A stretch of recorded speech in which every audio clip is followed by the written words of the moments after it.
praise and worship.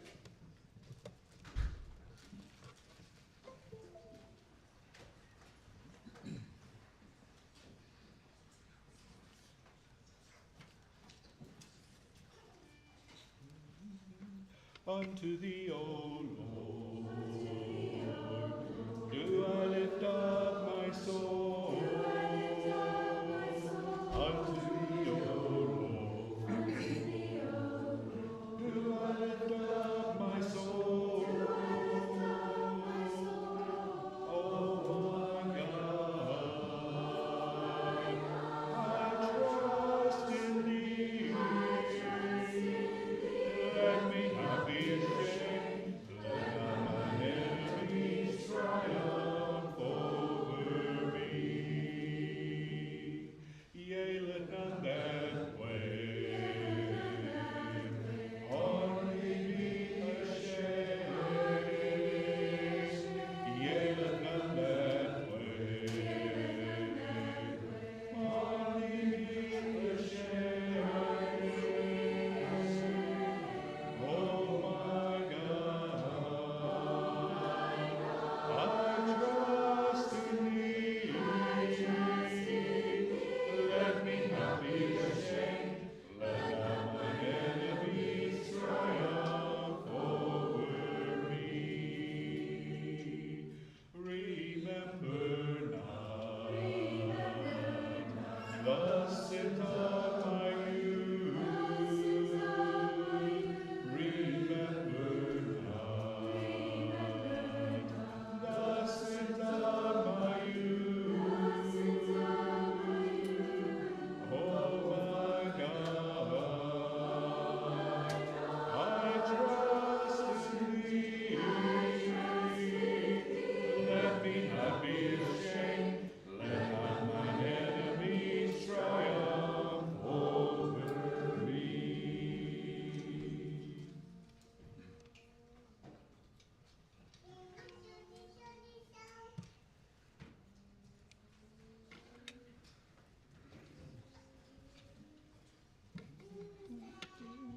Each day I'll do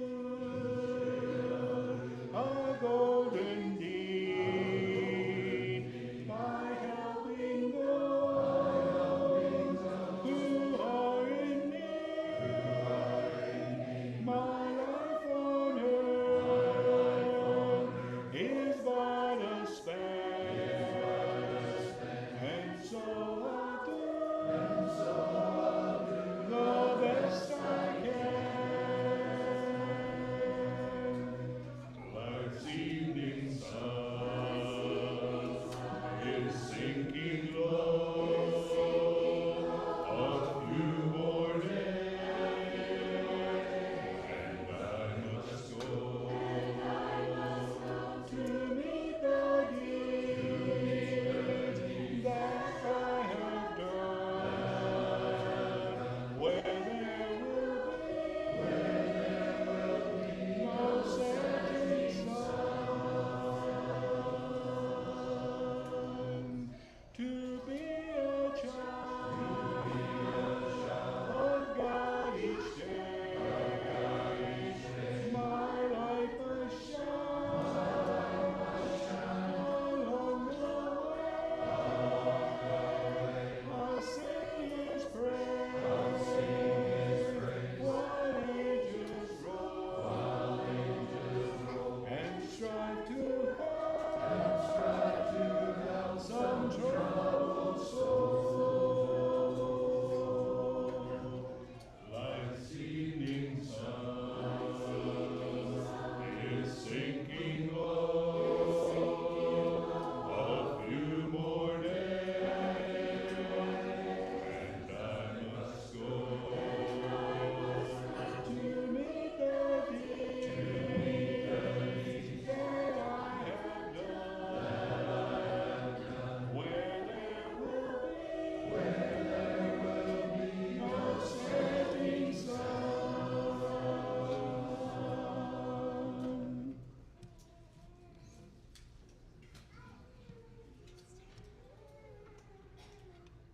Is this a new song? Most people know this one? Okay.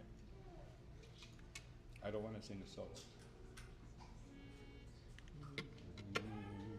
It only takes a spark to get the fire going, and soon all those around can warm up to its glowing. That's how it is with God's love. Once you've experienced it, you spread His love to everyone. You want to pass it on. What a wondrous time is spring, when all the trees are budding, the birds begin to sing, the flowers start their blooming. That's how it is with God's love. Once you've experienced it, you want to sing. It's fresh like spring. You want to pass it on. I wish for you, my friends, this happiness that I found. You can depend on Him. It matters not where you're bound. Shouting from the mountain top, I want my world to know the Lord above has come to me. I want to pass it on.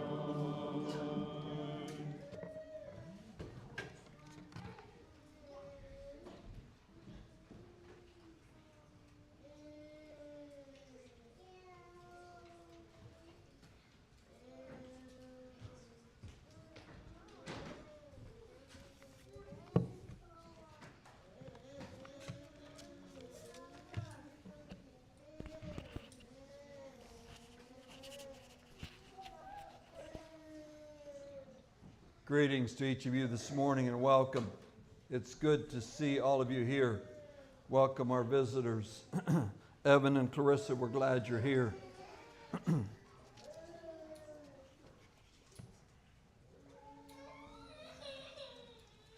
Sometimes you preach a sermon maybe you'd rather not preach. Last Sunday, we were in Holmes County at Bethel Congregation and preached there. And after the service, visiting with someone there and spoke to me, and I had never met him before, but he talked about how that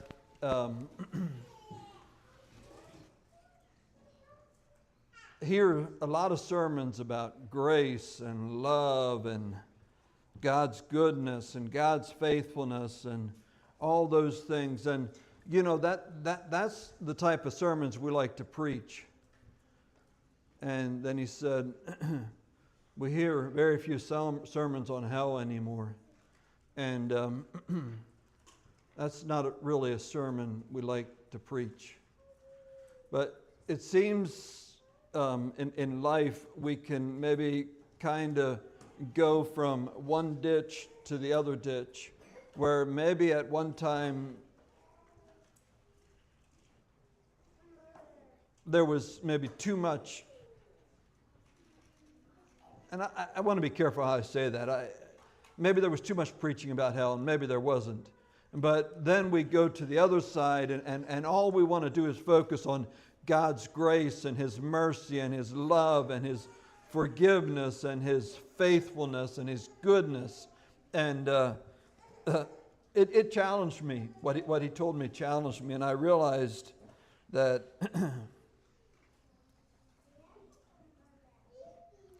I need to preach about hell. we need to know that there is a hell. Hell is real, hell is hot, and hell is eternal. When my dad was around the age of 19, he had been in an accident and was in a body cast. A cast probably from his chest to his toes. He had crushed his hip, and at that time they didn't have pins and screws and things like that. And they pushed his hip together as best as they could, and they put him in a body cast. And so in a body cast, he could not get around. He was laying on his back. He couldn't move his feet. I'm sure he could probably move his arms, but I think that the cast came up to his chest. I believe it was in July of that summer. He was in the farmhouse alone at home. Everyone else was out working on the farm or other jobs, and he was in the house alone.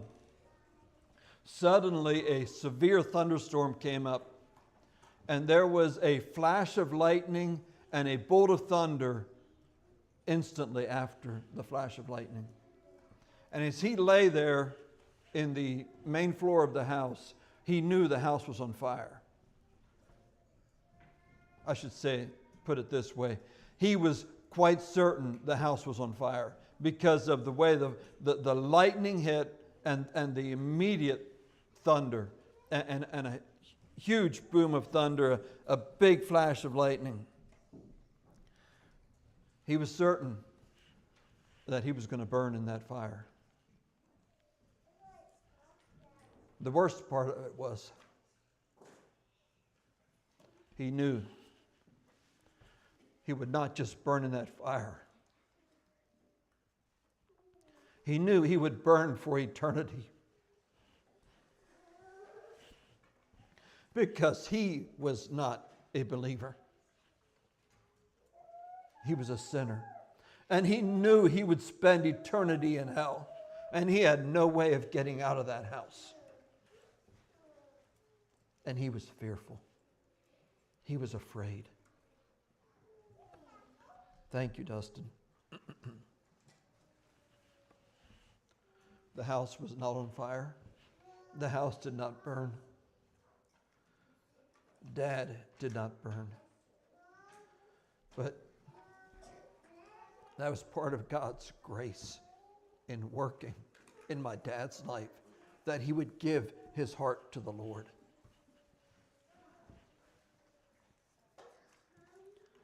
It's a very fearful place to be, realizing that if I die, I'll go to hell and burn forever.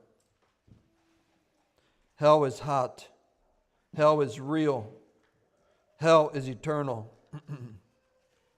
These 3 points are intertwined in this message as we look at it. I'd like you to turn to Matthew 25, 31 to 46. Matthew 25, 31 to 46. In this passage, we see the final judgment. The king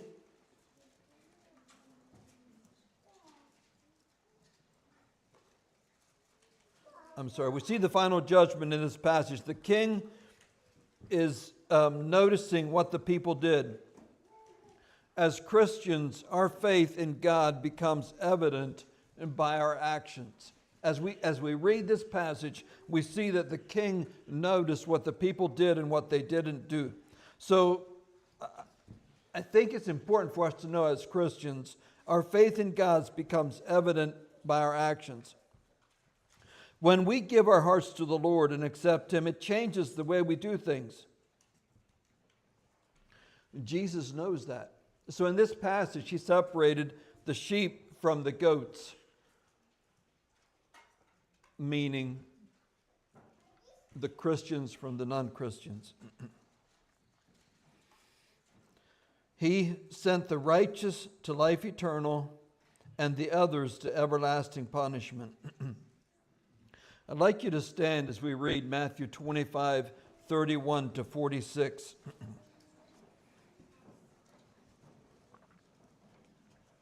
when the Son of Man shall come in his glory, and all the holy angels with him.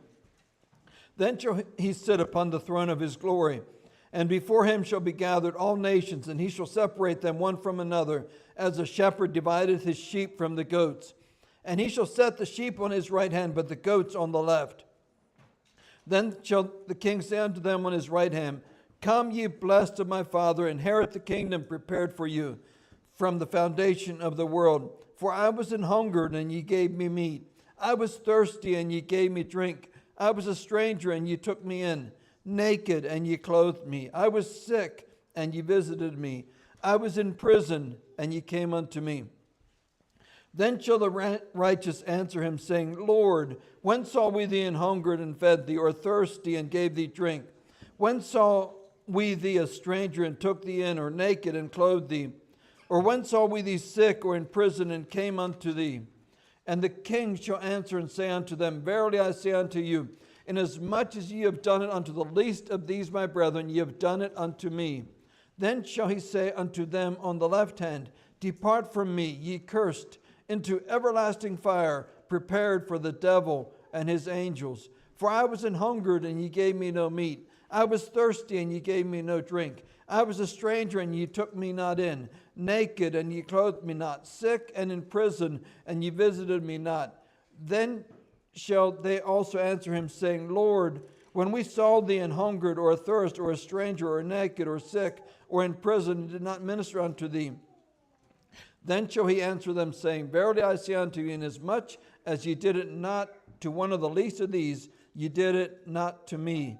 And these shall go away into everlasting punishment, but the righteous unto life eternal. You may be seated. There was two places for the people to go. One was into life eternal, the other everlasting punishment. There are only two places. Daniel 12, 1-2.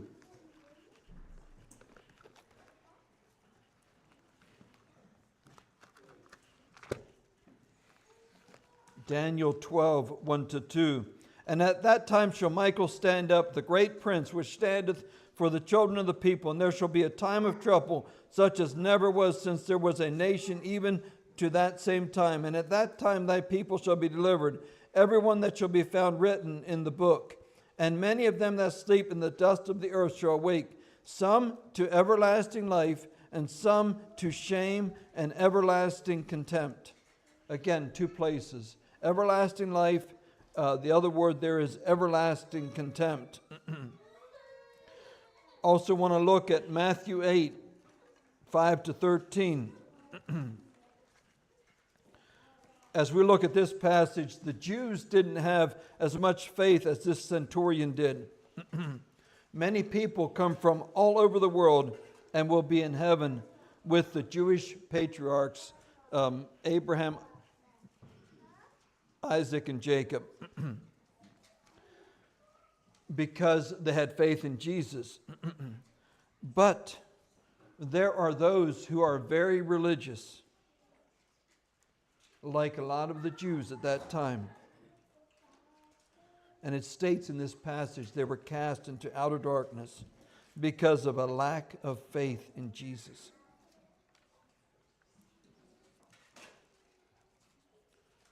Religion doesn't get us to heaven. We need to realize that. Religion doesn't get us to heaven. But giving our hearts to Jesus does. Matthew 8, 15-13.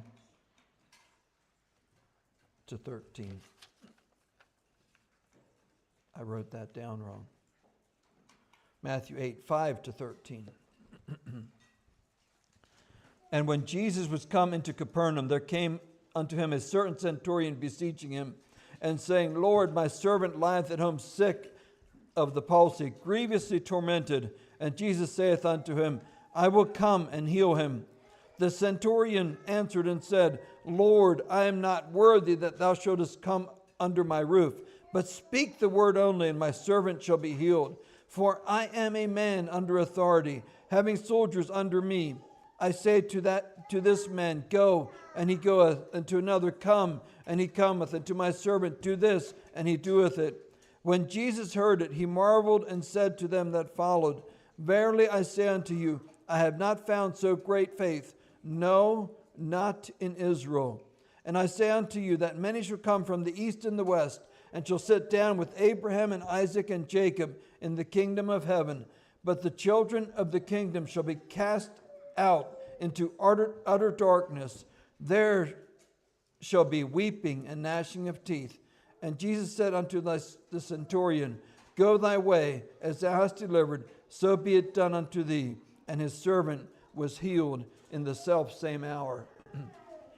Jesus is telling these people here that, there's a lot of people coming from all over the earth that are going to end up in heaven.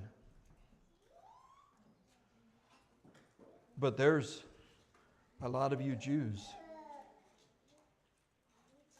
This is just putting in my plain words. There's a lot of you Jews that are going to end up in hell. The difference is, a lot of people came to Jesus and accepted Jesus and lived for him. A lot of these Jews were just religious people. There was not a change in their life. They didn't follow Jesus and live for him. They were just religious people. We need to have a living faith in Jesus. A living faith is a faith that is apparent to others.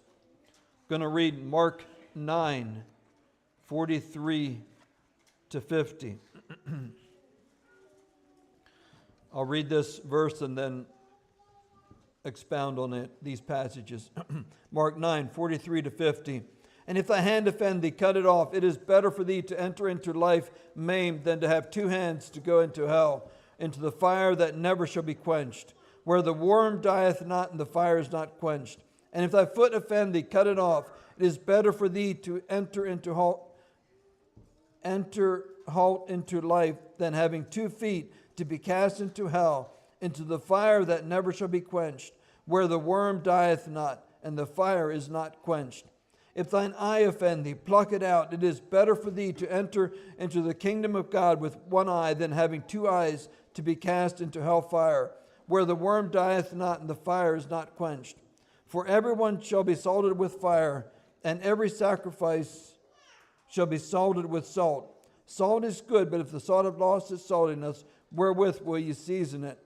Have salt in yourselves, and have peace one with another. Jesus in this passage is teaching us about being diligent to overcome temptations. He's telling us to be extremely diligent. Instead of giving into temptation, take that eye out. I don't think he literally wants us to take the eye out or cut the hand off or cut the foot off. But he wants us to be diligent about overcoming temptation. If we are not diligent in overcoming temptation and live in sin, we will end up in hell. And he says here a number of times, in hell, where the fire shall not be quenched, where their worm dieth not, and the fire is not quenched. He says, where their worm dieth not, and the fire is not quenched. Jerusalem had a garbage dump that Jesus used in this illustration here to show them what he's talking about. He wanted to show them the ceaseless agonies of hell. In the Old Testament times, children had been sacrificed to idols here at this garbage dump, 1 Kings 23:10. In Jesus' time, it was a time of constant burning of fires. The things that were burned there were their ordinary trash, animal carcasses, and convicted criminals. Needless to say, the Jews considered Gehenna a cursed place. The word translated hell in Mark 9:43 is the Greek word Gehenna, which was the name of that place. Mark 9:48 comes from Isaiah 66:24. And I'll read that verse. And they shall go forth and look upon the carcasses of the men that have transgressed against me. For their worm shall not die, neither shall their fire be quenched. And they shall be an abhorring unto all flesh. The thought or illustration that comes from the worm not dying is that of maggots eating away at a dead carcass. But maggots won't live in an eternal hot fire. So there is some other idea or thought or teaching that Jesus is bringing in here.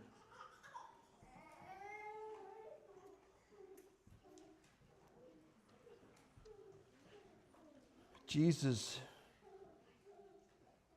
is teaching the fact of unending suffering in hell.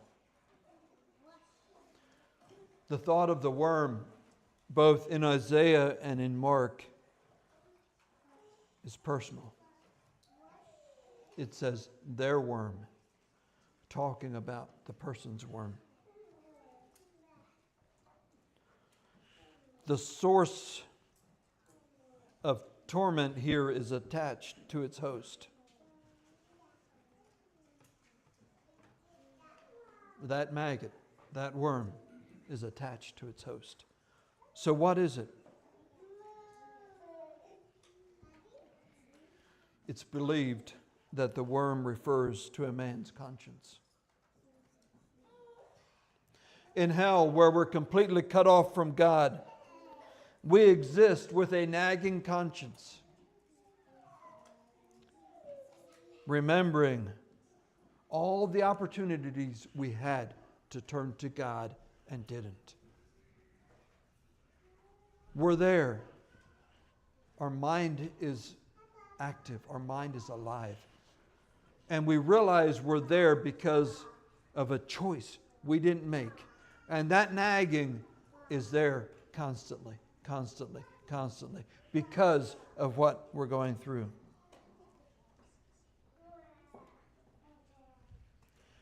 Hell is a place of a bottomless pit. Revelations 23:20, verse 3. And cast him into the bottomless pit. It's a falling forever and ever and ever. Just total falling. Revelations 20, verse 4. A lake of fire. Hell is a huge fire. A hot fire. Matthew 25:30, and cast the unprofitable servant into outer darkness, where there'll be weeping and gnashing of teeth. We don't understand all this, but hell is darkness. There is weeping and gnashing of teeth. Revelation 20, verse 10, and the devil that deceived them was cast into a lake of fire and brimstone, where the beast and false prophets are, and shall be tormented day and night forever and ever.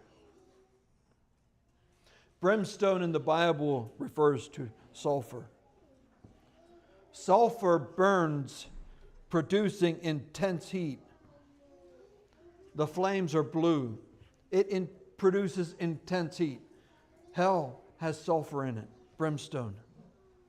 It is also a poisonous gas. A choking gas. It's not a pretty place.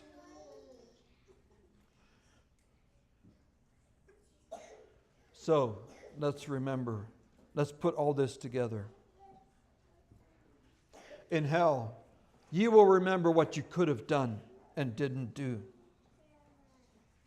The remorse. You are falling in darkness, in fire, choking, not able to sleep, grinding teeth, weeping and wailing. The pain is so intense. The fear is real. The burning, the choking, that will never end. It goes on forever and ever for eternity. Today, you have the opportunity to change that. You have the opportunity to change your destination. John 3:16. For God so loved the world that He gave His only begotten Son, that whosoever believeth in Him should not perish, but have everlasting life. Would you come to Jesus today? I'm just going to ask if we can stand, sing a verse of Just As I Am. And if anyone wants to come to Jesus today, just come forward and we'll have someone pray with you. If someone could start Just As I Am, one verse.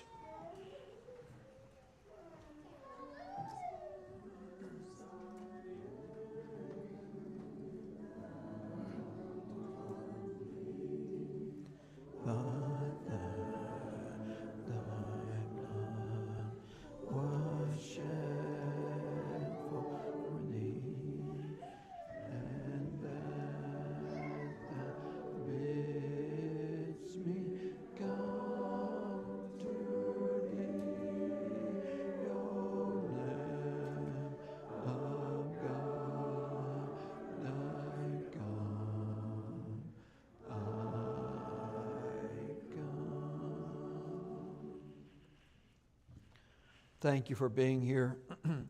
God bless you. If there is anyone that wants to turn their heart to Jesus this morning, you can talk to your parents, your pastors, whoever. Hell is real. Hell is hot, and hell is eternal. We don't want to go there. Are there any testimonies, words of correction, something that someone wants to share this morning?